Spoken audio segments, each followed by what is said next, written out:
Ladies and gentlemen, let's get started. More people will come in, as is usually the case with these events, but let's make the most of our time and let's get started. It is my pleasure to welcome you to this roundtable today on the topic of multilateralism in crisis, the re-nationalization of governance and the emergence of a neo-Westphalian order. My name is Andreas von Staden, I'm from the University of Hamburg, and it's my pleasure to chair this event today. The topic of this roundtable takes its cue from the many developments in world politics that we have been able to witness in recent years that at best challenge and at worst seriously undermine and damage what has come to be seen as a core institution of world order, multilateralism, whether operating through formal international organizations or through less formalized but recurring contacts between states and other stakeholders at various levels of organization. The mic is not open? Can you hear me? Is this better? Okay, okay. The main insight motivating multilateralism, which John Ruggie had influentially defined, and I quote, as an institutional form that coordinates relations among three or more states on the basis of generalized principles of conduct, the main insight that a region's or the world's problems and challenges can best be met and solved through a coordination and cooperation between stakeholders appears no longer to be common ground among a seemingly growing number of governments and other political actors. And to be sure, multilateral endeavors have always been subject to disagreement and defection, and in the past and today, state self-interest has conditioned and continues to condition involvement in multilateral undertakings. But that said, it appears that open attacks or rejections of multilateral approaches and the vociferousness with which that is taking place currently in favor of either unilateral or bilateral approaches is at a level that's unprecedented in the post-Cold War era.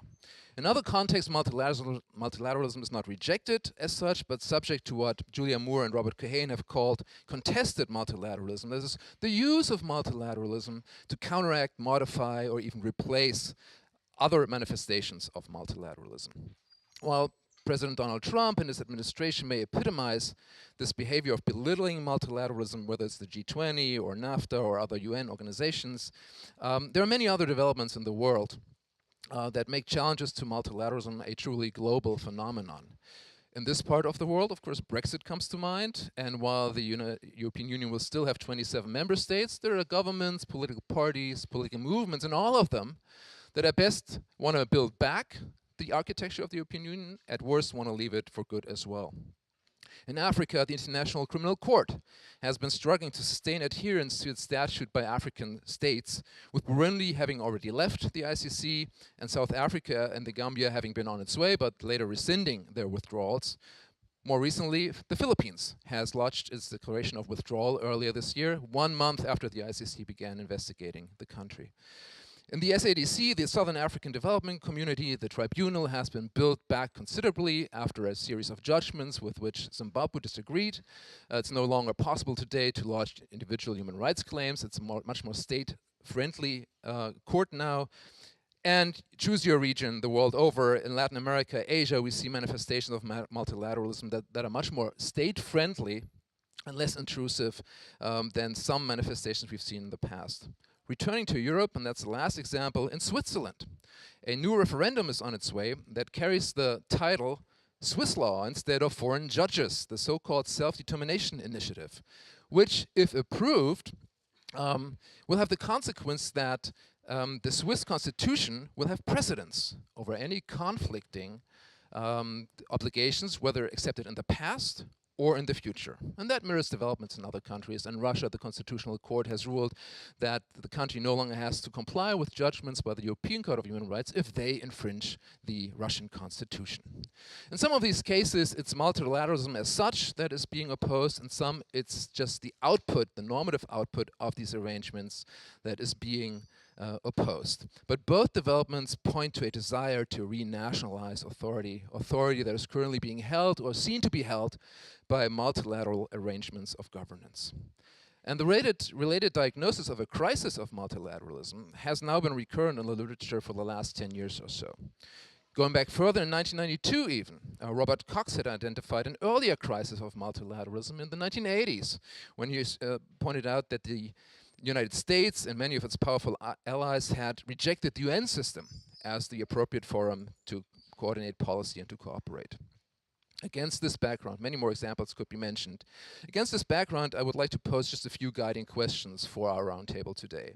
The first one, is there really a crisis of multilateralism deserving of that name? Or are we merely witnessing parts of the ebb and flow of multilateralism that has always characterized international relations? If there's a crisis, what makes it thus? Is it the volume of the challenges, their quality, the global spread, or all combined? Where will the crisis lead? Is this a critical juncture in which lasting change to multilateralism is made possible, but can also still be averted? Relatedly, could it be that what we're witnessing is not really a challenge or a crisis of multilateralism per se, as such, but rather of a particular manifestation of it? That is, a crisis of liberal multilateralism and the liberal world order that it has spawned. Finally, if it is a crisis, what can be done to end it and to transform it into something beneficial for the regions and the globe as a whole? It is, amongst other things, these questions that I hope we will be able to discuss and to approach at least answers to some of these questions. And we'll be able to do so with a with input from a set of panelists that are extremely well qualified to address these issues. And I just want to briefly introduce them. We have with us today Amrita Nalika, who's the president of the German Institute of Global and Area Studies, the GIGA, here in Hamburg, and a professor of political science at the University of Hamburg. Her research focuses in particular on the WTO, on trade relations, on international negotiation, and on rising powers.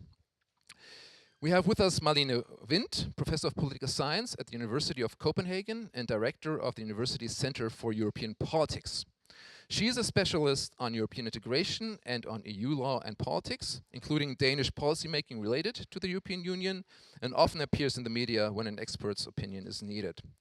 Last but not least, we have with us Laurence Helfer from Duke University, a professor of law at Duke University. He is an expert in many areas, among them international law institutions, human rights, international intellectual property law and policy, and he has been a frequent contributor to the interdisciplinary research at the intersection of international law and international relations ever since that dual research agenda took off in the 1990s.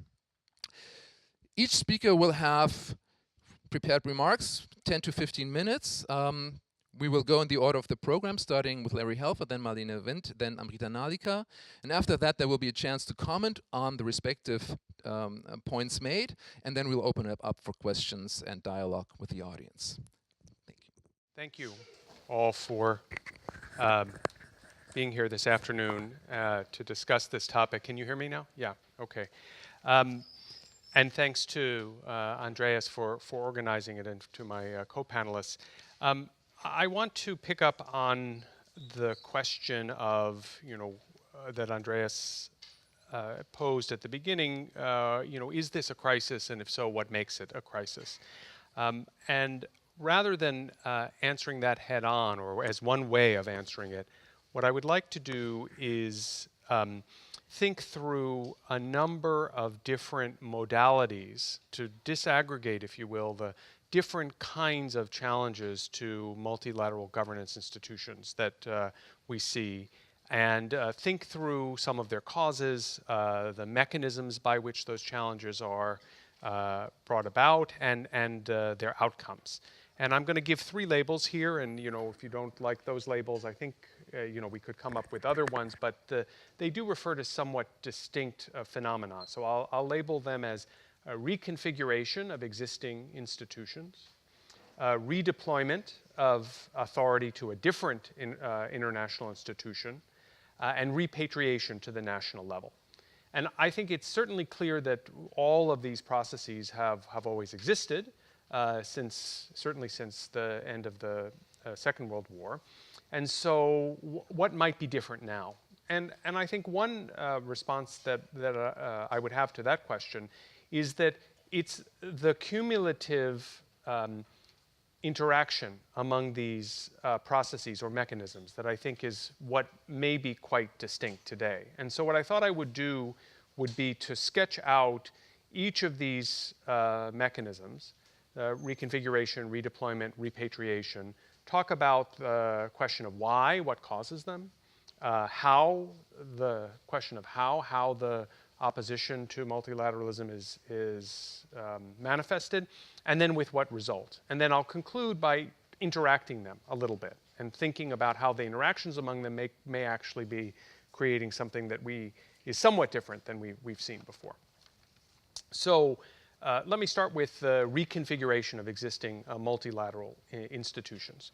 And you can imagine a number of different potential causes here.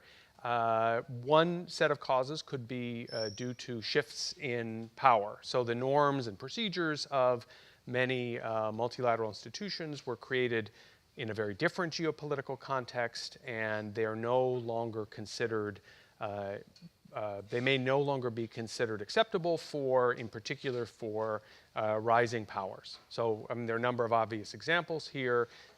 Probably the most notable would be, attempts to change the membership of the UN Security Council. So that's one example. Sort of shifts in power can occur more quickly than institutions can adapt in terms of their mechanisms and processes. A second type of reconfiguration can be caused by a lack of voice. So some actors, whether inside or outside the organization, whether state or non-state, essentially feel they are affected by the organization but don't have a voice or a mechanism for making their views known. And so they bring pressure on the organization in one form or another in an attempt to change its substantive policies or its procedures. So examples here might be challenges to some of the earlier World Bank development policies on environmental or human rights grounds, the push by non-governmental organizations to file amicus briefs before the WTO appellate body, and so forth. Third example, reconfiguration, third cause would be an institution that has expanded its own powers over time, whether this is an international secretariat or an international court or tribunal, and the response is some sort of dissatisfaction to that. To be clear, I want to distinguish now, switching to mechanisms, that it's not multilateralism as such that is a problem for those who seek to reconfigure an existing institution. It's not a demand to return power to the national level, but rather a desire to rebalance power within the institution through changing its voting rules or membership or service on committees, influence over appointments, and so forth. Now, I think it's pretty well known in the political science literature that existing institutions are sticky. They're difficult to change. And that tends to often result in a kind of layering on of new functions or repurposing of existing institutions to carry out new activities. Change also tends to be more often than not incremental rather than evulsive. That is, it happens slowly and in small steps, although there can occasionally be critical points when larger reforms are made.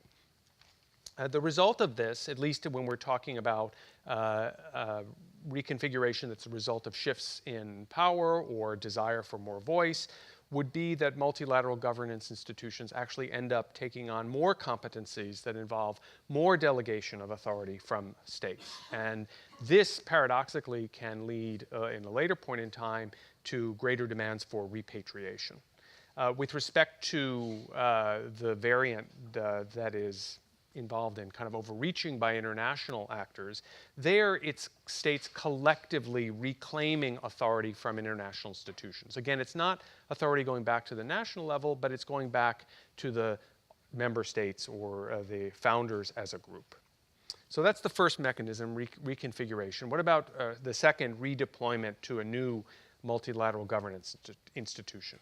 Well, here I think the causes, they overlap a little bit with reconfiguration, but not entirely. So some kind of dissatisfaction by some actors with the performance or the output of an international organization or multilateral governance body. So the activities of the organization may have become politicized, for example, or its membership may have changed over time such that the influence of the founding members has diminished, or the organization has taken on new agendas or programs that are contrary to the founding state's interests. And as I mentioned before, international bureaucrats can assume new powers. And given that, as I mentioned a few moments ago, the institutions tend to be sticky, difficult to change, for at least some multilateral governance institutions, it may actually be less costly to create a new institution or move to an existing one and have that institution take up some new competences or new powers. Now, in terms of the mechanisms of redeployment, coalition building is going to be really quite important here. So the members of the coalition may very well be more diverse than in the reconfiguration setting. So you may have coalitions of both states and non-state actors that pool their political clout, their resources, their expertise to move to either create a new institution or move to an existing one whose norms, procedures, and membership rules are more closely aligned with their interests. Examples of this, by the way, can include both the powerful actors and less powerful actors. So in the area of intellectual property, which I have written about, the successful move to take intellectual property lawmaking and enforcement from the World Intellectual Property Organization into the WTO in the 1990s is one example of powerful actors, the EU, the US, and other industrialized countries, along with their IP-dependent content industries, pushing to a venue where stronger IP protection standards and enforcement mechanisms could be obtained. And then about a decade later, the pushback by many developing countries and civil society groups that are opposed to strong intellectual property protection rules to take up intellectual property for the first time in organizations like the World Health Organization, the Convention on Biological Diversity, the UN Human Rights System, and so forth. There's a vast literature on what I've labeled here as redeployment, so I'm not I've referred to this myself as regime shifting, but there are discussions of forum shopping and complexity and regime complexes. There's a lot of literature on this, on how redeployment actually works. And in terms of its outcome, there's an interesting question about where this ultimately leads. It certainly makes things more complicated in the sense that you have an increase in nested and overlapping institutions, the rise of chessboard politics where you can move on different levels either simultaneously or sequentially, the opportunity for creating strategic inconsistency where one creates norms in one multilateral venue that are in opposition or in tension to norms in another venue. And the interesting question is whether this ultimately over time, does it just produce more fragmentation of international rules, more complexity in international politics, or does it ultimately resolve? Is there ultimately going to be a settling? So far, we haven't seen a settling. We just seem to see more proliferation of these regime complexes. Finally, the third process, the repatriation to the national level. Well, what causes that? Well, that's obviously very topical, the rise of populism and nationalism. Groups within the nation state who either are or are perceived to have been left out of the material and communitarian benefits that multilateral governance institutions were said to deliver, were promised to deliver. Leaders who make their political fortunes based on the support of these disenfranchised groups, the losers, so-called losers of globalization, and who exacerbate their grievances. And I would also say as well, a kind of inattention to the values of multilateralism. I think particularly in the decade or so after the Cold War, there was a kind of implicit assumption that, of course, if there's a problem involving transborder issues or externalities that cross borders, that of course had to be dealt with through a multilateral body. But I think we forget that there's a need to justify, to legitimate these institutions, and it's one that has to actually be made on a regular basis. And indeed, I think the opposition is such that it may very well be that the calculus of those who are left out of the benefits of these multilateral institutions may very well be to cause harm to those who have gained from multilateralism. That is to say, even if in the longer term this may be self-defeating, in the short term it feels like something positive, because punishing those who have by those who have not is actually given greater value. So a kind of rise of short-term thinking and maybe long-term something that would be against self-interest, but it's not perceived that way. So final point before I conclude, one more point about the mechanisms of repatriation and their outcomes, and then I'll turn to the interactive effects. In terms of the mechanisms here, I think they're quite interesting, and they're different than the other two. Remember, with respect to reconfiguration and redeployment, you're still staying within multilateral institutions. You're changing them, or you're moving to another venue. But here, you're returning to the national level. So how do you deal with real transborder problems? Well, I was just beginning to think through some of this, and one possibility looks very different, right? Is you deny, right, that there are transborder problems. So global climate change, right? If it's a hoax, right, as some in the United States have said, which it clearly is not. I put my own view there on the table. I think that's hardly objectionable. But if you see it that way, then it isn't a problem that needs to be remedied through a multilateral institution. Another mechanism is kind of ideational shift. So the idea, for example, with respect to refugees, that individuals who have a well-founded fear of persecution ought to be given some kind of safe haven. Well, if you reconceptualize this and say, well, we don't support that notion, right? We don't support the idea that those who are being persecuted should be given any safe haven. Then in a situation like that, then the solution is to close the borders. And then if you don't have transborder flows of individuals, your problem is at the border but not crossing borders. Obviously, these are all part of a kind of idea that public goods, particularly international public goods, are seen as having less value vis-a-vis their domestic benefits. In terms of how the outcomes of repatriation, here we're talking about disengagement from international institutions, both in terms of noncompliance, in terms of formal withdrawal, which can often happen either sequentially or across different issue areas, and its replacement with national regulation, including, by the way, extraterritorial regulation at the national level. And interstate cooperation may occur, but it will tend to be ad hoc, transient, episodic, much more transactional, and much shorter term than we've seen before. So there will still be situations that will require cooperation, but it won't be as durable under this view in terms of if we see a spread of the repatriation mechanism. So let me conclude by just thinking a little bit about interactive effects of these three processes. So I'll give you three examples. Essentially how repatriation might lead to reconfiguration, then how redeployment might lead to repatriation, and the third quick example about how reconfiguration might lead to redeployment. And I'm sure we could come up with others as well.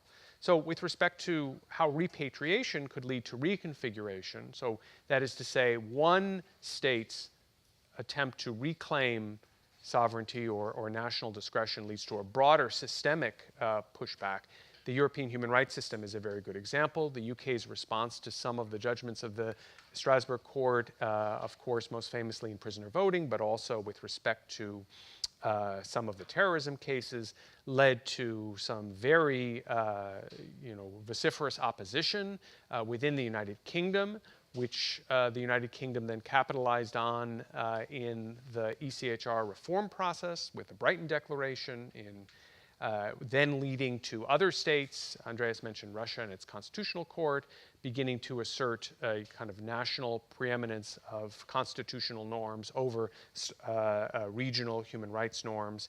And the result is cutting back of the court's authority. We now have some empirical studies by Mikkel Madsen, Erik Voeten, and others that show that the Strasbourg court is, in fact, pulling back in response to the signals that are being sent both through soft law, the Brighton Declaration, and through some of the new protocols that have been adopted. So there's an example of how repatriation from one country spread and eventually became reconfiguration. What about redeployment leading to repatriation? Well, here an example would be the move from the General Agreement on Tariffs and Trade, the GATT, to the WTO. You have during the GATT a club of mostly like-minded member states, mostly committed to liberalizing trade. Dispute settlement was relatively diplomatic rather than being heavily legalized. This is all very well known. The reverse consensus rule allowed states to block the formation of panels and their adoption as being legally binding. All that changes radically in 1996 with the creation of the WTO that has both much more legal authority, a much wider subject matter competence, and of course, very well known, the very strong dispute settlement mechanism with opportunities to impose trade sanctions against states that violate or found to have violated WTO commitments. And I think that then has generated the strength of that institution, its ability, its very effectiveness as a multilateral institution is what has, over time, generated national pushback. In the late 1990s, we saw that into those who were opposed to neoliberalism from more or less a leftist perspective, environmental protection, indigenous rights, and so forth. And now we're seeing it from a somewhat different perspective in Europe and the United States. Last example, and then I'll conclude, reconfiguration to redeployment. So here's an example of where you may have one state, again, that seeks to make changes internally with other like-minded states within an institution. So the example I had in mind here was Kenya's response to the prosecution of President Kenyatta and Deputy President Ruto. Initially, they took steps within the ICC in an attempt to delay the trial, to push for the subsidiarity principle to be applied and recognized, to perhaps have some sort of immunity, or at least sort of recognition that the defendants in this case were sitting high officials of the state. When that failed, Kenya then moved with many other African countries to essentially shift to the regional level. This is in mid-process, and it has slowed down a bit, as Andreas was mentioning. But the threats of en masse withdrawal from the ICC by African countries are still, I think, quite plausible. With, by the way, not simply leaving the possibility of international criminal prosecution, but rather shifting it to a yet-to-be-created regional African Court of Justice and Human Rights that would have its own criminal chamber and, perhaps not surprisingly, would have immunity for heads of state and sitting high officials, which is something the ICC does not have.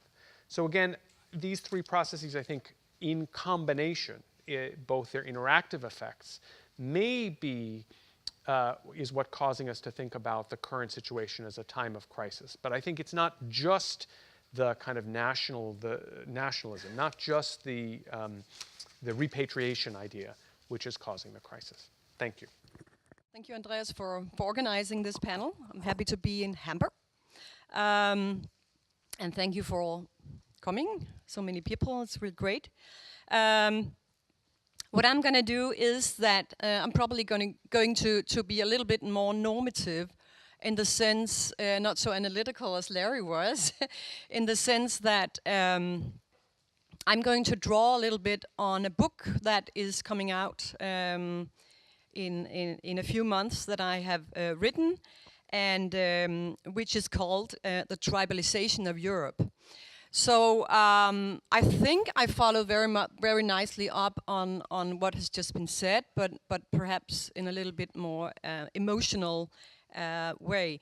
This all came out because if there are any Spaniards in the room, some of you may have seen my appearance in Copenhagen with Charles Puigdemont. where he was in Copenhagen in January, and my university agreed to host him at our university. And my head of department asked me, why don't you step up and give him some challenge? And after I did that, it went viral, and I was offered to write a book. And since I'm not an expert on Spanish politics, I said, yes, I'm going to write a book, but it's going to be a little bit broader. It's going to be trying to see the whole Catalan issue as a symptom of something much broader. That's going to be my point of departure for this talk.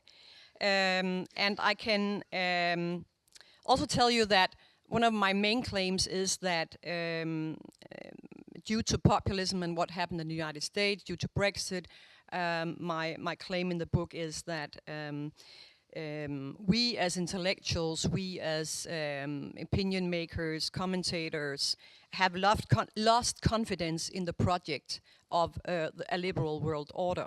So I'm also trying to criticize the fact that we are not stepping up, I think, anymore to defending the world that we have benefited from since the Second World War. So my overall point is that I do think we see a crumbling liberal world order. That was also one of the points that Andreas wanted us to address today.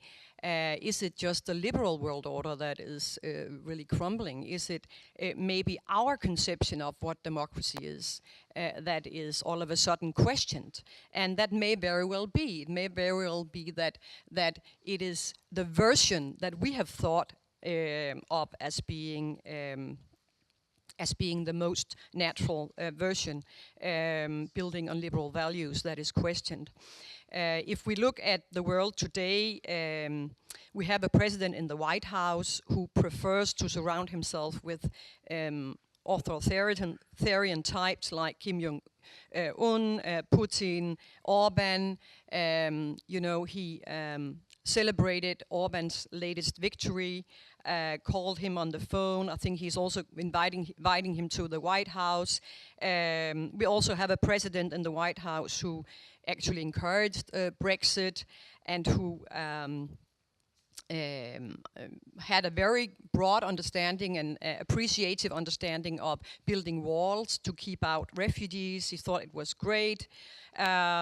He also questioned the legitimacy of NATO, of course, and multilateralism in general, climate, the climate problem, and now we have a trade war with the United States. So in many respects, if you look at Europe, which is my point of departure, I think that Europe is challenged not just by its own internal dynamics and tribalizations, but also by the international environment that we are in right now, with Putin on the one side and Trump on the other. On the 28th of June, Trump said in an interview, we love the countries of the European Union, but the European Union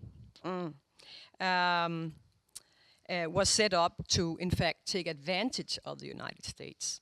So we have a president who in my opinion at least, sees an advantage in the EU, in the breakup of the EU. And I know that it's not only me, but a lot of people in Brussels are pretty worried about the upcoming European election and what's going to happen, and whether you indeed see some kind of coordinated initiatives to feed into the populist movements coming both from the right and the left side of the EU. So my concern is really how has the EU tackled this, and how are we responding to these global phenomenon, and how are we going to address all these challenges that we are facing with a crumbling world order. And this is something that I'm trying to pick up on in the book, and trying to address. I'm not so sure that I can actually come up with some answers to what to do. It's more an attempt to line out some tendencies and some phenomenons that we are seeing out there, and that really makes me worried, at least. There was one little opening or window of opportunity when we had the election in France with the new French president, where everybody thought, wow, here we have a president who not only puts on the European hymn when he wins the election, but also tries really to speak up Europe and talk about European sovereignty and not national sovereignty. So there was a small window, and maybe the window is still there.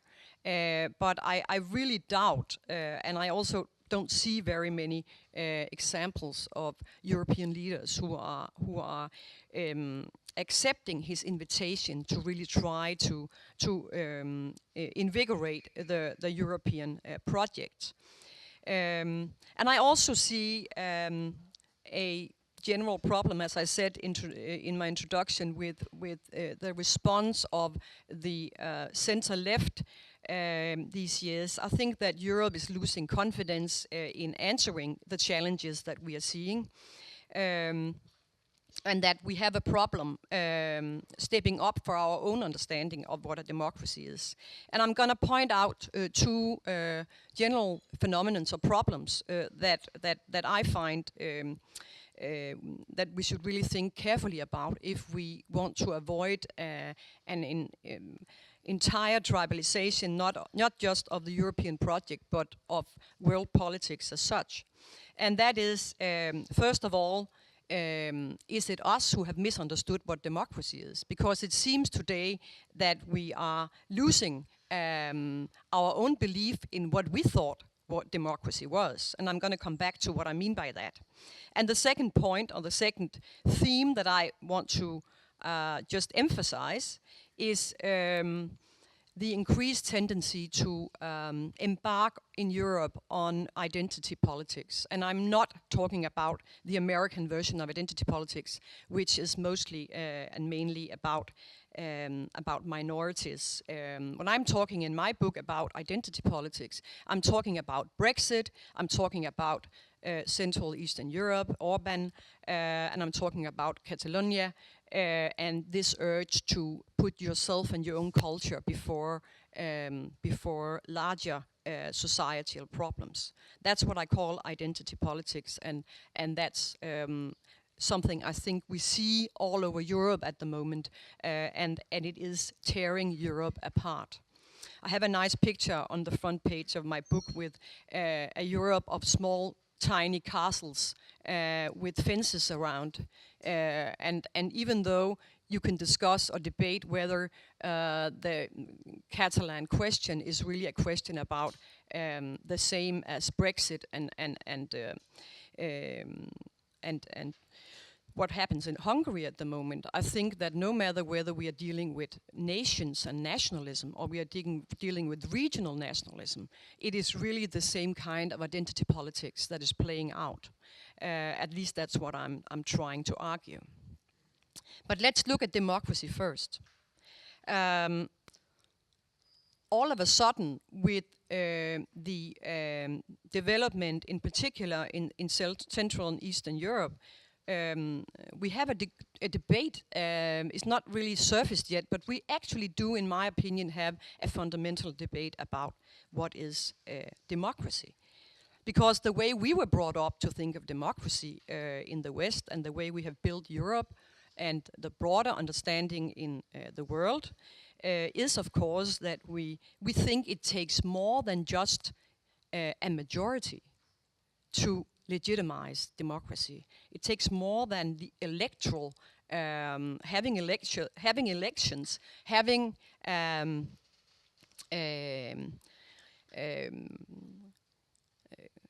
governments that actually do practice some kind of electoral politics, but all of a sudden and gradually are eliminating at least what we understand as liberal democracy with independent institutions. So my point is that we really have to think hard about what is democracy, and is it our conception of what that should be that is really questioned at the moment. I'm fearing that because nobody is stepping up to defend it. And my point is actually that because we didn't predict Trump, because we couldn't predict Brexit, and because there is this general sense among liberal intellectuals that, wow, we didn't understand the people, we have no right to defend democracy in the liberal sense of the word.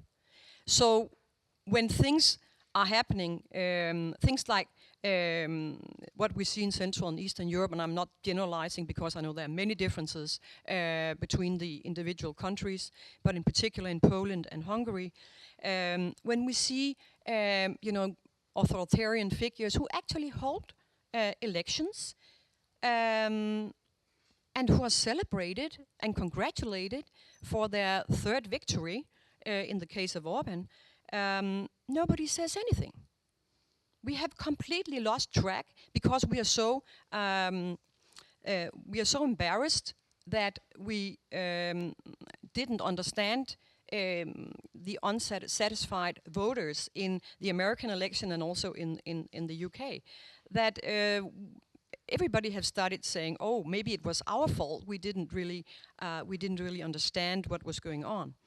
And that's part of the problem, in my opinion. I think that we are losing track of what values we should be defending, and we see countries, democracies, also beyond Europe, where you do hold elections. You do have some kind of majoritarianism. But the question is that the kind of democracy that we want to see, in particular, of course, in the European Union, where countries have signed up to independent institutions, rule of law, and so on and so forth. I think we ourselves are contributing to this development by not doing anything, by not saying anything. It's not only the politicians who are staying quiet and letting the EU institutions, in particular the Commission, fight this fight, which may very well be lost. It's also us who are not thinking hard about defending what is still worth defending, in my opinion. So this is really important, I think, to think about, because it also goes beyond the question of just what's going on in Europe and the general tribalization that I'm trying to describe. It goes beyond to our respect for international courts, for international institutions, where we see a decline in legitimacy, as Larry was also talking about, of these institutions. Even in Denmark, everybody believes that the Nordic countries are so great and we do everything right, peace-loving and human rights and all that. It's not very long ago we chaired the Council of Europe, and what did the government do? It spent 6 months trying to take out power of the court and try to change the convention so that the court is in the future will have less power to strike down human rights in the member states. I think this is a tendency. We also saw that in the UK with the Brighton Declaration. Now we have the Copenhagen Declaration, and it's all about democracies. Even democracies we thought were solid, who are jumping on this wagon of populism and saying we don't have to subject to international institutions. We do not have to subject to those who are not elected by the people. And this is also part of the tribalization that I'm trying to describe, because what is it we see in both the Brexit case and also in Catalonia? That is that if the people have spoken, it's like, okay, so we don't have a right to question what's going on. So it's again this problem of not stepping up for what democracy really is. And it is contributing to a splitting up of the international order, in my opinion. It is feeding into the breaking up of our world, liberal world order that we have built up since the Second World War. And we are all contributing in this, and it is some kind of fear of the people, and the fear of daring to, you know, this claim that the Washington swamp, the bureaucrats in Brussels, and so on, and all of us in the universities, we are also wrong, and we are delegitimized, I think, in many respects in these debates. This was kind of one main argument in the book, that we really have to think carefully about defending liberal democracy. I still find that it's worth defending, and I think that we should realize that it's slipping away by us not doing anything, by not saying anything, by not stepping up to those values that are not just about elections and majority governments elected by the people, but also about independent institutions and the rule of law. And that is right now, in my opinion, what we are losing. So the second point that I would like to make, and that is also kind of generic in a sense, is the question about identity politics, where I, in my book, try to compare these three phenomena, and in a sense I've already touched upon it, because I do think that we see a European order today where many regions and nations are putting their cultural identity before politics, before the overall rationality of how do we make a union work, how do we make a country work, how do we sort of embrace broader questions than just me. And there again, of course, we jump into the question of it's much easier to question a political argument than to question a cultural argument. Because if you're stepping on your culture, you can't debate it. It's taken out of discussion. You cannot discuss whether you should be allowed to speak Spanish or Catalan in the schools, because it's a feeling. It's not something that can be rationally debated. So putting identity before politics, in my opinion, is very, very dangerous. And I see that happening all over Europe. I think that is part of tribalization as well. I don't have very much time, and I'm also finishing. So I just want to finish by returning to the question of where do I see some kind of optimism, if I should point at that.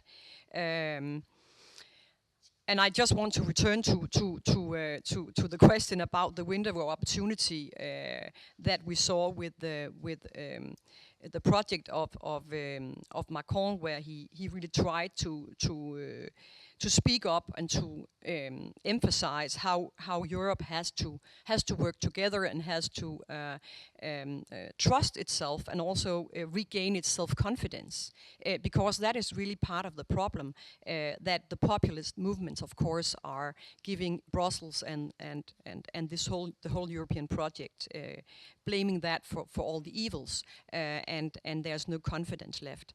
So we need to also, when addressing refugees and everything else, we need to emphasize clearly that it is really only common joint solutions to these joint problems that are viable. And in my opinion, this is also part of the big game going on right now in Europe, and also beyond. It's not so much how many refugees are actually coming, because everyone can see that very few are coming, but it's the question about, should these be solved also in the future jointly, or is it national solutions alone? I really fear the tribal development, and I think we see it not just in Europe, but also beyond, with the same tendencies that are legitimized by the elections in the United States and the UK. And I think we should take back control, so to speak. Thank you. Okay, so first, thank you very much, Andreas, for organizing this really timely roundtable, and I'm delighted to be a part of it, and thank you all for coming. So today, I will be focusing on the crisis facing the multilateral trading system. And I would like to make 3 points. First, I will outline just briefly the scale of problems facing the multilateral trading system, which I believe are tantamount to a crisis. Second, I will trace the sources of this crisis. And here I want to try and show you that although it's very easy to trash Trump on trade, the crisis, in fact, goes a lot deeper. And third, I want to try and suggest some ways forward, outlining an academic agenda and also a policy agenda. So, is there a crisis of the multilateral trading system? Now, at least as far as multilateral trade governance goes, the World Trade Organization, the WTO, has not been in a pretty place for a while. For example, the persistence of deadlocks of the Doha negotiations since their launch in 2001. The organization hit a new low in December 2017 when its ministerial conference in Buenos Aires ended without a declaration. This was unprecedented. Even regional trade negotiations, usually regarded as a suboptimal way to do trade deals in comparison to multilateral ones by many economists, even regional trade negotiations were stymied. For example, with the United States withdrawing from the negotiations of the TPP. And both multilateral and regional trade governance were therefore flailing. So things were not looking good, turn of last year. In 2018, things took a dramatic turn for the worse, and where we really can say the system is in a crisis. So on 2nd of March, US President Donald Trump declared on Twitter, "Trade wars are good and easy to win," and announced that the US had plans to slap on tariffs on steel and aluminum imports. Not only did the US follow through on this threat against major trading partners and allies, and thereby triggered a series of retaliatory and counter-retaliatory measures from different sides, but it also chose to hold up the appointments of judges to the WTO's appellate body.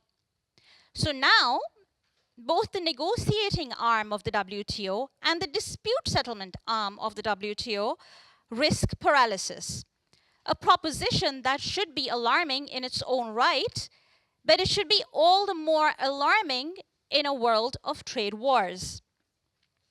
The problem with trade wars is that they tend to produce lose-lose situations, especially in a world of integrated global value chains. And we are already beginning to see the costs accruing to some sectors, even within the United States. Yeah, trade wars are good. They're supposed to put, that's how we'll get America first. Well, actually, we're already beginning to see the costs of these trade wars, even for the United States. For example, US farmers and producers making use of steel and aluminum imports. The fact that the WTO is being bypassed as countries retaliate against each other presents an even bigger blow to the system as a whole. If the system were to break down, this would be suboptimal for all parties involved, including the United States, but especially so for the poorest and weakest of countries and the poorest people within those countries. So I come to the second step in my presentation, which is, why are we in such a mess? And now it's all too easy to blame President Trump for the crisis that global trade governance faces today. But to do so, in my opinion, is to confuse symptom with cause. And there are at least 3 reasons why we are seeing institutional paralysis within the WTO and escalating trade wars outside. And all 3 illustrate deeper and more fundamental problems with the system. So first problem, backing Trump's narrative of America first is a significant portion of the American electorate that believes that the gains of globalization have passed them by. They attribute increasing inequality in their society and the job losses and declining wages that they personally face to the costs of international trade. Now, usually, the pernicious hardships that these groups endure have several causes, which range from technological change to inadequate welfare mechanisms that can allow a better distribution of the gains of free trade within countries. But trade is often the easy scapegoat, especially, and blame can be easily attributed at the international level. And it's especially an easier scapegoat, rather than really tackling some of the other problems, the other causes of declining wages, job losses, and so forth, such as technological change. Imports are easier to curtail and control than technological change. The current US administration has harnessed this discontent very effectively, perhaps even fanned it further by building a narrative that links domestic inequalities and poverty within the United States to global trade governance. But the skepticism towards different aspects of globalization, including international trade, has been building up even prior to Trump's arrival on the scene. And the United States is certainly not the only country to be witnessing this backlash right now. Second reason for the problems that we're seeing. While few major trading partners have escaped his ire, China has attracted particularly scathing accusations from President Trump for supposedly not playing by the rules. Now, here too, it is worth recalling that this blame game is not new. So, for example, prior administrations have also pointed fingers at the rising powers. Susan Schwab had famously compared the unwillingness of Brazil, India, China to make concessions in the Doha negotiations. She had called these countries elephants hiding behind mice. Right? So prior administrations have also been saying that developing countries, rising powers have been taking an unfair advantage of the system.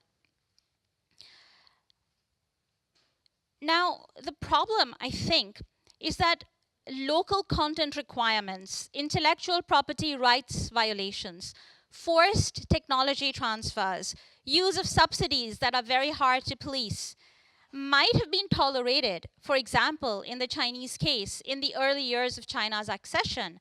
But now they have begun to attract much more hostility, given China's emergence as the world's second largest economy, and also a dominant geopolitical power in Asia.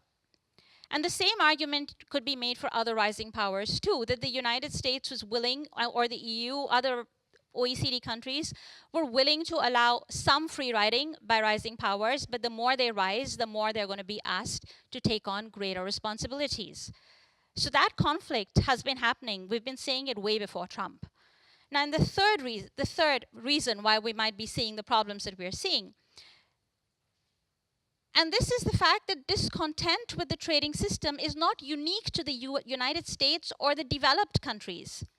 The rising powers and other developing countries have also had a lot to complain about. Brazil, for instance, has long pointed to the hypocrisy of the United States and the EU in demanding market access from developing countries, but keeping their own markets so protected, so closed on agriculture. India has argued that the Doha negotiations, supposedly a Doha development agenda, a round that was meant to help to contribute to the cause of development, India keeps saying, well, this development agenda does not take into account the food security concerns of some of our poorest farmers who do subsistence farming. The development focus of the Doha negotiations, in fact, revealed just how polarized the trade debate is between countries that often have very different views, different visions of development, and how development might be achieved with reference to individual governance structures, social priorities, histories, and cultures.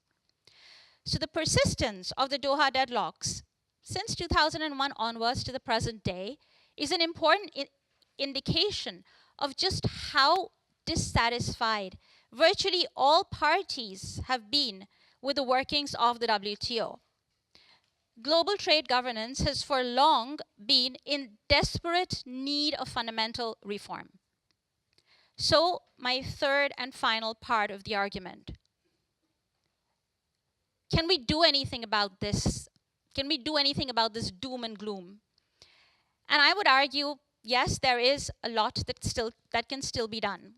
So now I want to share with you just a few points. One, an agenda for researchers, and another agenda for practitioners, policymakers. Political scientists, what can we as political scientists do?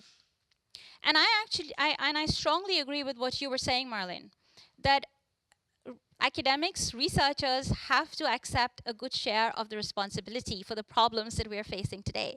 So when you look at trade or other aspects of globalization, hindsight is a great tool to have now, but looking back, it seems it's very obvious that researchers did a very poor job in explaining what the gains of globalization are to diverse communities, and many of them did not take the anger that people who were in the people who lose from globalization and who don't have welfare mechanisms in place in their own countries.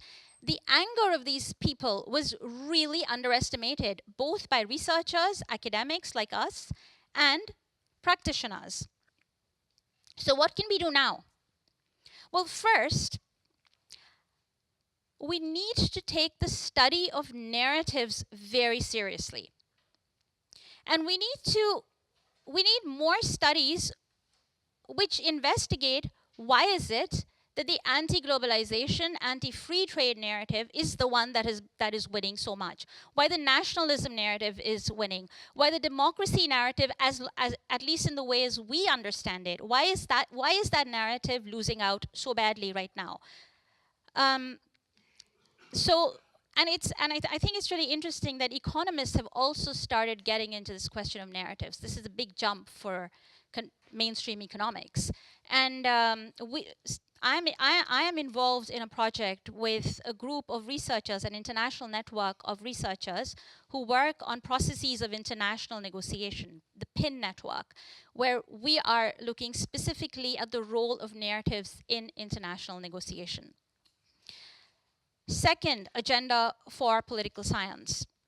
We need to do more work on the effects of artificial intelligence and digitalization on society, and especially in terms of the effects that these trends are going to have, these developments are going to have on national social contracts, employment policies, and welfare policies.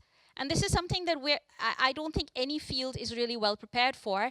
And to do this well, you need interdisciplinary research. So it's not just us political scientists who can come up with answers to this. We also need to be working with the natural sciences, physicists and mathematicians. So that could be a really exciting agenda for some of us to try and pursue. And a third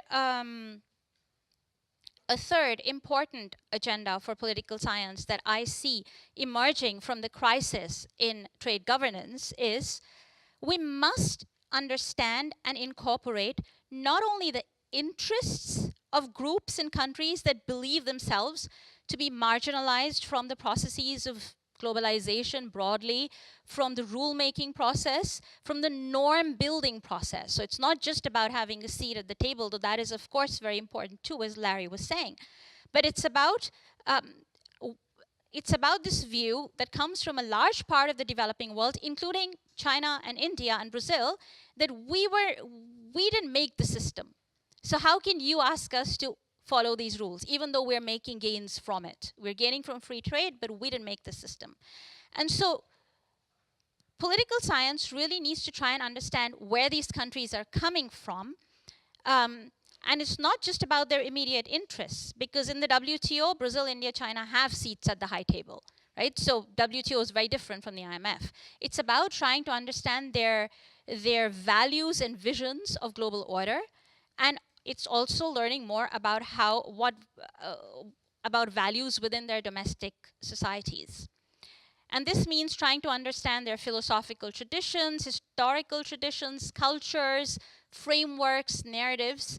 And this is something that several of us at the GIGA, are studying as part of a global approach to scholarship. And we had a panel discussion on this earlier this morning. Okay, so those are some of my ideas of work that we as researchers could be doing to try and address the problems. What can policymakers do? First, we need a serious recognition coming from policymakers that the system needs reforming. This also means that practitioners need to go beyond the usual banal statements of the G20, for example, that reiterate support for the multilateral trading system, that reiterate support for the rules-based system, because we have that every year, and then we get the results that we're getting now, right? So there needs to be recognition coming from policymakers that the system does need reforming, and it's not just a rules-based system, but what rules do we need to put in place to make it fair, to make the system fairer and more sustainable?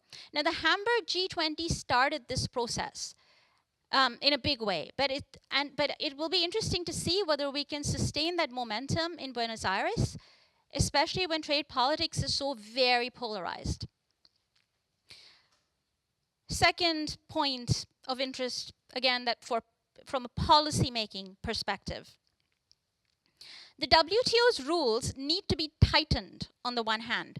So, for example, on subsidies and domestic content requirements, where you don't get where you don't get misuse of those rules. So you need tightening of the rules. But on the other hand, you also need to have more flexibility built into the system, so that we're not working with one-size-fits-all assumptions. Right? Development means very different things to very different people, for example. And that's why the Doha Development Agenda has been so prone to deadlock. And my third point, again, from a policy-making perspective, I talked about narratives and the importance of narratives for scholars and why we should study narratives. But practitioners would also be well served to pay attention to their own narratives. And this is where I find the German foreign minister's very recent idea of having an alliance of multilateralists so interesting. But perhaps we could discuss this in Q&A later. Okay, so we have a microphone for the audience, and I'd like you to, if you have a question, I'd like you to wait until you get the microphone so that we can get everything on tape and so that everybody else can hear us. Are there any questions? There's one back there. And if you could briefly identify yourself, say your name, what institution you're from.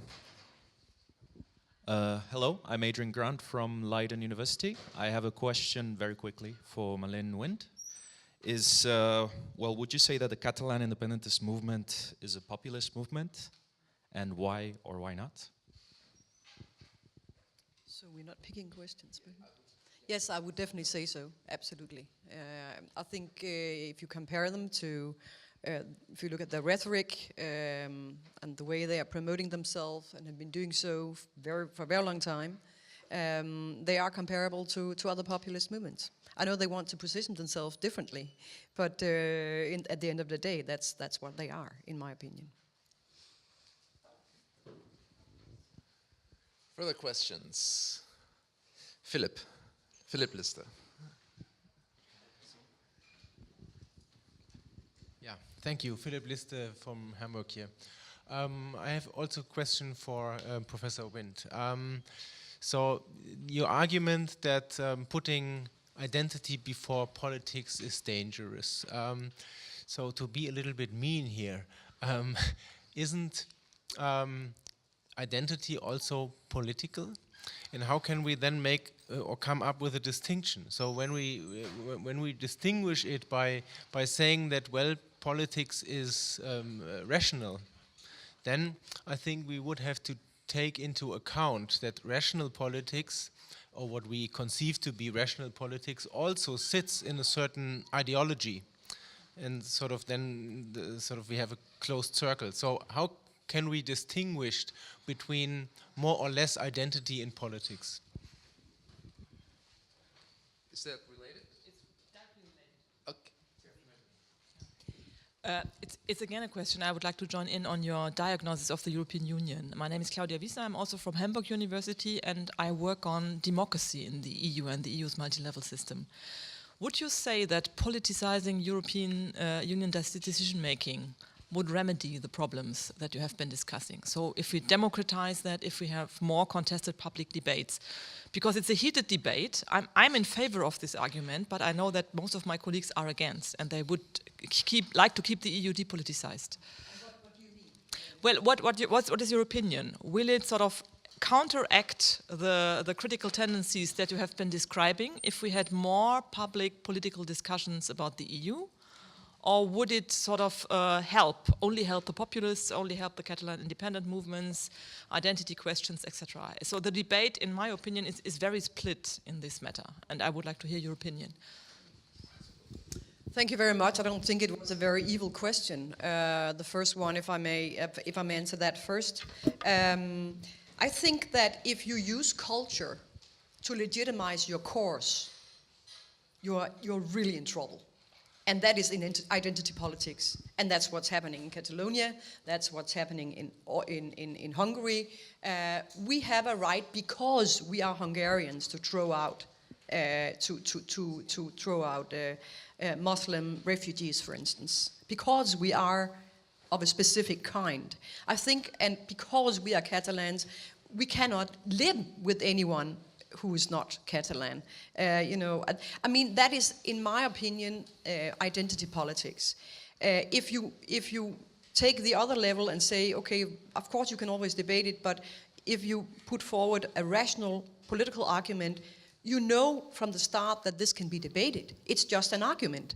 Okay, so I'm a liberal, I'm conservative, I'm whatever. That's not a fundamentalist argument. My point is that if you use identity politics, you are almost, religious, and it cannot be disputed. You don't accept challenges to your argument. You don't accept that it can be discussed whether you should only speak Catalan in public schools, and that's the case in Catalonia at the moment. You're not allowed to have your children be educated in Spanish. Because, that would challenge the Catalan culture. In my opinion, that is identity politics, and it's very, very dangerous.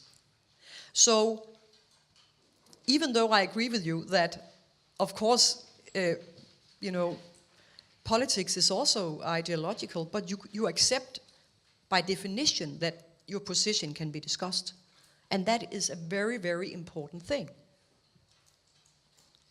You don't accept that if you argue by identity politics. But of course it's a critical point, and I know that you would probably disagree if you were Catalan and a pro-independence. You would definitely disagree with me. I mean, I get death threats from Catalan people. I've done that for several months now. There was a break in my house, my computer was stolen, the police thought they wanted your book because they believe that it's a dangerous book. I mean, it's not at all. It's just trying to raise some discussions. I mean, if you really feel that strongly about your cause, it's identity politics. And you don't accept other points of view.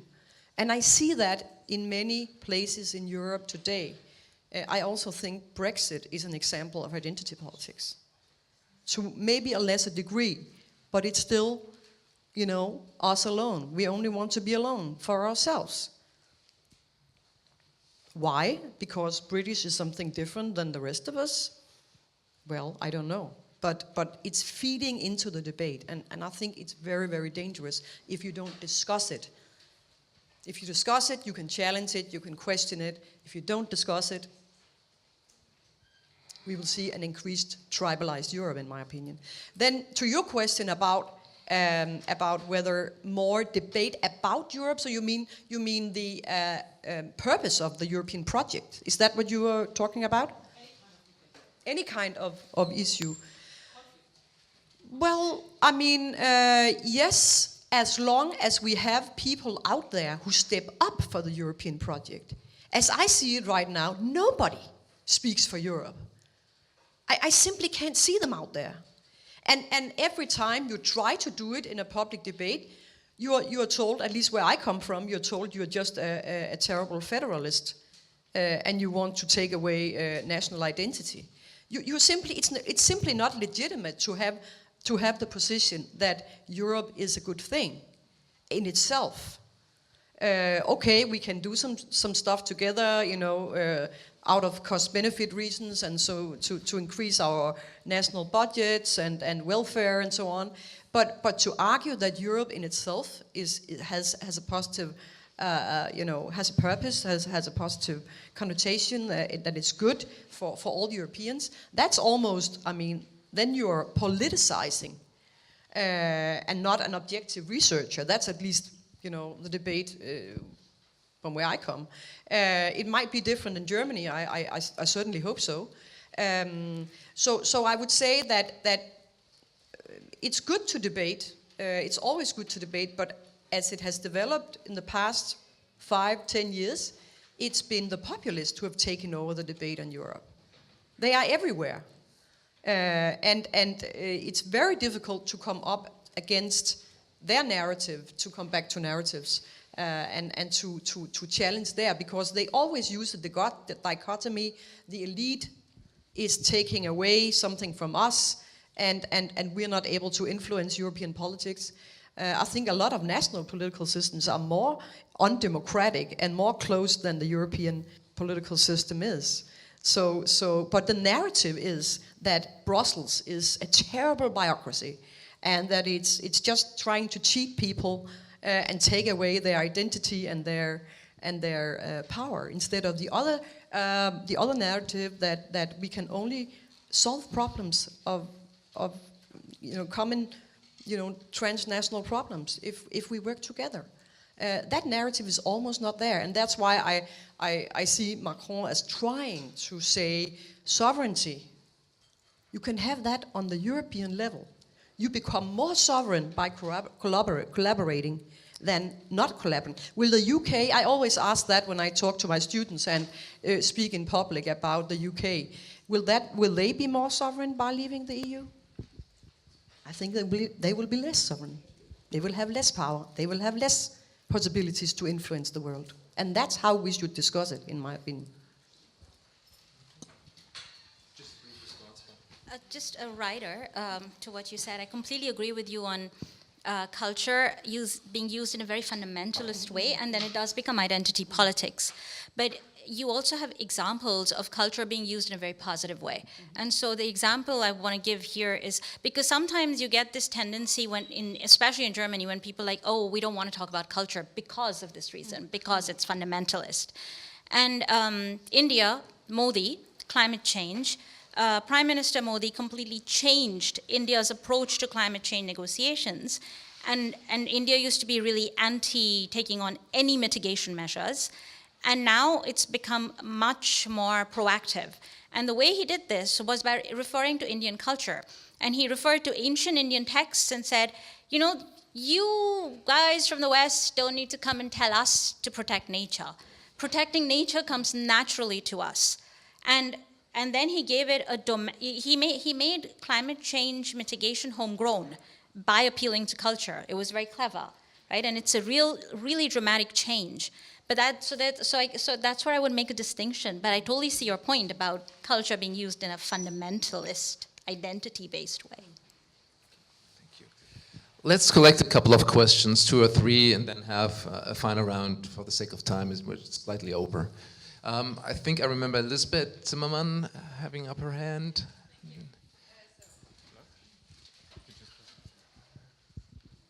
So Lisbeth Zimmermann from Zeppelin University in Friedrichshafen.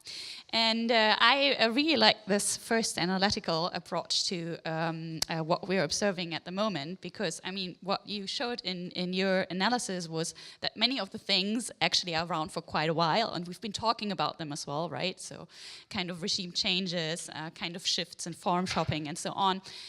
I really wonder, so because you also pointed at the interactions, you already said the interactions have been around for quite a while. So do we see a new degree of escalation on what's going on? Or are we still at a point where things can go in the direction of rather reconfiguration and redeployment? And that's also what I somehow got from the input by Amrita and Nalika, which was, well, if we just listen very well, get everyone on the table and then try to talk to each other, we somehow can save the system on trade policies, right? So it at least sounded like there is an option for reconfiguration, right? So the question is, right, are we past the point of reconfiguration or not? Who else? Yeah, hi, Jan Schulte from University of Gothenburg and University of Duisburg-Essen. For Laurence, I was wondering whether a distinction might be made within redeployment. There's redeployment from one institution to another institution. There's also redeployment from one kind of institution to another kind of institution. And I would have thought those two things are quite different. So, I mean, there might be redeployment from one multilateral intergovernmental institution to another, but there might be redeployment from traditional intergovernmentalism to transgovernmentalism to private government. And I'm not sure that putting both of those in the same category might be good. Anyway, just a question. For Amrita and Marlene, I'm wondering if you could argue with each other a little bit. Because, well, no, I hear you say two very different things about where we go with democracy. From Marlene, I hear a reaffirmation of Western, modern, liberal democracy as the way forward. From Amrita, I hear a reconstruction of democracy through some kind of transcultural dialogue. Those strike me as two very different ways forward, or are they reconcilable? You tell me if I'm wrong. Maybe one more. The lady with the blue striped shirt. Hi, my name is Ann-Sophie Gast from Freie Universität Berlin, and my question goes to Amrita. First of all, thanks a lot for a very clear and well-structured presentation. And among other things, you said that we should study narratives more and find out why the democracy narrative has lost as opposed to the nationalism narrative. And I totally agree, but my question is, I mean, what's your take on this? Why has it lost so much in popularity? Is it because some in the public debate were more successful in linking it to the dark side of globalization narrative? Is it because democracy maybe doesn't provide answers to the downsides of globalization? If that's the case, I mean, what are the narratives that have to be strengthened in order to change the discourse again? Thank you. So I think there's something for every one of you. So I'll pass the mic for you to respond. Okay. We're already a little bit over time, so that would be the final round, I'm afraid. Okay. All right. Okay, so I will, in the interest of time, I will be brief. Jana, I don't think the two of us disagree, because I'm talking about I'm talking very specifically on trade issues, right? And so, for example, what does India think about food security is a very different version of what we in Europe or what the US thinks about food security. But if you asked me how I would generalize with some of the findings that I've come up with on trade, what I would say is we do need a way of strengthening a liberal, pluralist model of democracy. But the mistake that we have perhaps been making is that we have assumed a very narrow West. And so you look at a country like India, and there are many, many similarities in terms of pluralism. And there is a backlash coming against pluralism too, also in India, not so very different from Europe, right? So this is where I find the Heiko Maas's, the German foreign minister's idea on an alliance of multilateralists interesting. And it's a very, there was an article on it earlier this week, so it's an idea that is still being shaped, right? But the way I would see this is we would look for allies, which look at where the West is broadly defined, I would also expect to see some geopolitical balancing that would happen in relation to trade issues too, because we have that angle happening on China very strongly, right? And there is, and the geopolitical and the geoeconomic in general don't talk to each other, and then Trump comes along and merges the two in a completely crazy way. German cars are a national security threat, right? But those two areas need to come together, and that complicates this coalition. But I would really very strongly argue for a coalition of multilateralists pushing for liberalism, pluralism, democracy, and this coalition would also have some clear red lines, right? Because that's also been a problem. We didn't have red lines even in the case of the WTO. And then we don't know when we get lots of misuses of the system. So that's how I would reconcile what you saw as a dichotomy. And your question, very interesting question, needs we need a lot more time to go into this. But a short, glib answer to your deep question is economists took the gains of globalization for granted and said, it's so perfectly obvious, right? That's what the Remain people did. I come from the UK, right? And that's what the Remain people did. They said, yeah, it's so obvious. You love the EU. You know, you go and you live in Mallorca and you buy property there and you love French cheese and French wine. Of course, it's so obvious. So they didn't make the case very well at all. And the Brexiters did. And I think that's the same problem with democracy, because to us, it's so obvious why democracy is a good thing, why liberalism is a good thing, why pluralism is a good thing. And sometimes it's not so obvious, and these values get taken for granted, and especially when there is a mismatch in narratives on inequality and democracy. So that's where your point about the dark side of the links that were being made becomes very interesting. We should talk more about this. Thank you. If I can just say a note about narratives and your point, and also I think yours about the unprivileged and all that, and I think that's very, very important here. But the UK and Brexit, in my opinion, is a very good example of blaming Brussels for everything, but in reality we had a conservative government that for 15 years only privileged its own upper class. And people got poorer and poorer, not because of Brussels, but because of the policies. But the Brexiteers managed to build up the narrative that it was Brussels that had caused the poverty of people, and therefore they should vote leave.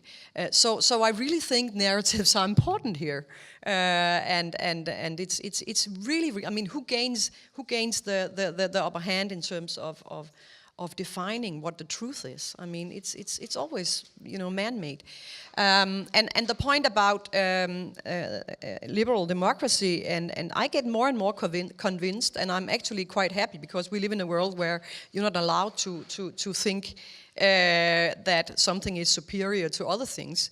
But I think the fact that you can and should defend balanced institutional democracy, where you have independent courts and you have free press. In my opinion, if you don't have that, and I don't care about, we're talking about you know, Africa or Hungary or Denmark or whatever. If you don't have independent institutions and a free press, you just don't have democracy. And I don't consider Hungary to be a democracy anymore, because there's no free press. It will never be possible for I think the opposition there to regain power, because how should they do it? They have changed electoral rules, and they have eliminated the free press. So they do have elections, yes, but is that democracy? So let me take the comments to me in reverse order. So the types of redeployment, I take that as that's right, and I was kind of generalizing to create, a set of a basic typology. If I were to extend that idea, you might say that what you're describing is some kind of moves might take things out of multilateralism altogether, not back to the national level, but some sort of networks of cooperation which don't involve states at all, and that's right. I mean, maybe that's a fourth component. I have to think a little bit more about that, but you're surely right that there are variants within different types of redeployment, absolutely. On the question about, are we past the point of reconfiguration or not?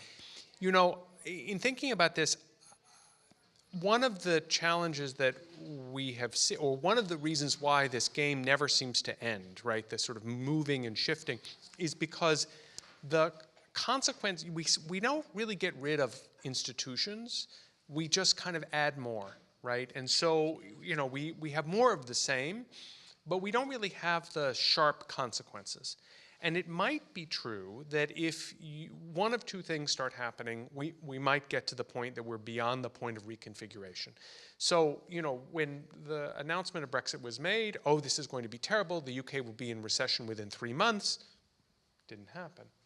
President Trump's going to take over, the market will tank, didn't happen, right? So if we see an example where some state leaves the system or does something serious, and there are costs in a way that's irrefutable, and I'll come back to that point in a moment, then we might be getting to the point beyond reconfiguration. And just to be provocative, 2 points at the end. One is to introduce this idea of this alliance of multilateralists. I mean, one has to wonder whether we might want to revert to not just adding another alliance, but is it really appropriate, for example, to keep Hungary within the EU anymore, to keep Russia within the Council of Europe? I recognize these are not costless to expel a state, right, or to effectively force it to withdraw. But, one of the things that made some of these systems work is because they started out as groups of more or less like-minded actors that then convinced others to join because the benefits were in fact discussed and ventilated and publicized. And one wonders whether when you start having members that are really acting in a way that's antithetical to what the organization's core purposes are, you really keep them in the system? I don't think we should take that off the table. The final point I'll just say here, which we haven't really talked about, everything here is about discourse and narrative and argumentation. In the United States, I'm not even sure I can reach a third of the population. I mean that in a very literal way. I don't even know, because of the bifurcation of news sources and the sort of the focusing in on the type of news that you want to hear, if you turn on, CNBC and Fox News, you think you're on 2 different planets, let alone the same country. So if you don't have a common space for discourse, I don't know how you convince anybody of the benefits. I think we should try. I think we have to try.